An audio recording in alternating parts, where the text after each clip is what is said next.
In this lecture, I'll talk about what we are going to design in this course, which is a custom, fully functional carrier board for the LattePanda Mu compute module. If you ever worked with a single board computer, like a Raspberry Pi or a Jetson Nano, you know that the compute module is only part of the story. What really makes the module usable is the carrier board. The board that provides power, connectivity, and all the interfaces that let it communicate with the outside world. That's what we are building in this course. The LattePanda Mu is a compact, high-performance x86 compute module based on Intel's N100 processor. It's designed to deliver desktop-class performance in a small, modular form factor. However, on its own, it can't do much. It has no standard ports, no power input, and no way to connect to displays, USB devices, or networks. All of that functionality comes from the carrier board. The carrier board acts as the bridge between the compute module and the real world. It brings out the module's interfaces like PCIe, HDMI, USB, and Ethernet and makes them usable through standard connectors. In this course, we'll design such a carrier board from scratch using KiCad, following professional workflows for schematic creation, PCB layout, and verification. Our project is based on the light carrier reference design provided by LattePanda, but is not a clone. It's an original custom carrier board designed from the ground up. The purpose of this design is twofold. First, to create a real working carrier board that you could actually manufacture and use with a LattePanda Mu. And second, to create a design that's educational. I've simplified the layout where possible and focused on the parts that are most valuable for learning. How to design stable power delivery networks, how to route high-speed differential pairs, and how to organize large schematics logically in KiCad. Let's take a closer look at what this board includes. It starts with power inputs and regulation. I've implemented two input options, USB-C PD port and a battle jack connector. These feed into a custom designed power distribution network that generates both 5 volt and 3.3 volt rails. I've also included power and reset buttons and a battery connector for backup power so that the board can support embedded applications that require reliable startup and shutdown. Next, there's display and connectivity. The board includes a standard HDMI output for video, USB 3.0 and USB 2.0 ports for peripherals, and gigabit Ethernet through the Realtek RTL8111H controller. These provide all the I/O you need to turn the LattePanda Mu into a compact desktop or embedded controller. I've also added multiple GPIO headers. These headers expose the general purpose I/O pins from the compute module, allowing you to connect sensors, actuators, or even external microcontrollers. These make the board much more versatile for prototyping and experimentation.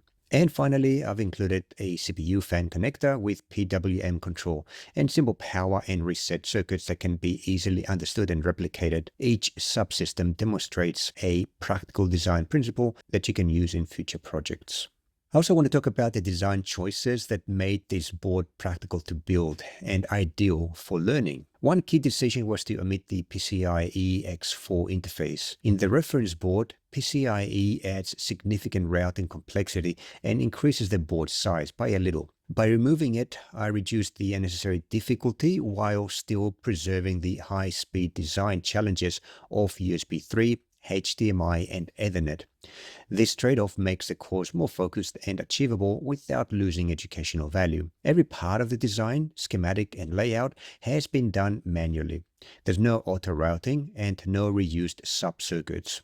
Each connection, via, and footprint placement is deliberate, so you can see exactly how a professional KiCad workflow unfolds step by step. I also redesigned the shape of the board, moving components to new positions that make routing more efficient and logical.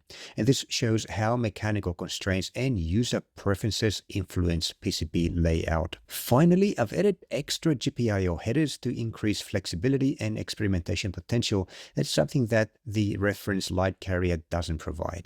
Once the design was complete, I've done the verification using NextPCB's DFM application. DFM, or Design for Manufacturing, is the process of ensuring that the board can be produced reliably by a PCB manufacturer. The DFM tool checks for issues like trace-to-trace clearances, annular ring width, via sizes, solder mask alignment, and copper exposure. By running this analysis, we can confirm that our board complies with real-world fabrication limits and is ready for production. This is a key step in every professional PCB workflow, and you learn how to interpret DFM results to ensure manufacturability. In this slide, you can see the differences between the reference design, the light carrier for the LattePanda MU compute module, versus the custom carrier board, which we'll design in this course. The version that we are working on in this course trades some of the original board's complexity for better visibility and control over every part of the design process. It's really not about copying the manufacturer's work, it's about understanding it deeply and then using it to build your own version of the carrier board.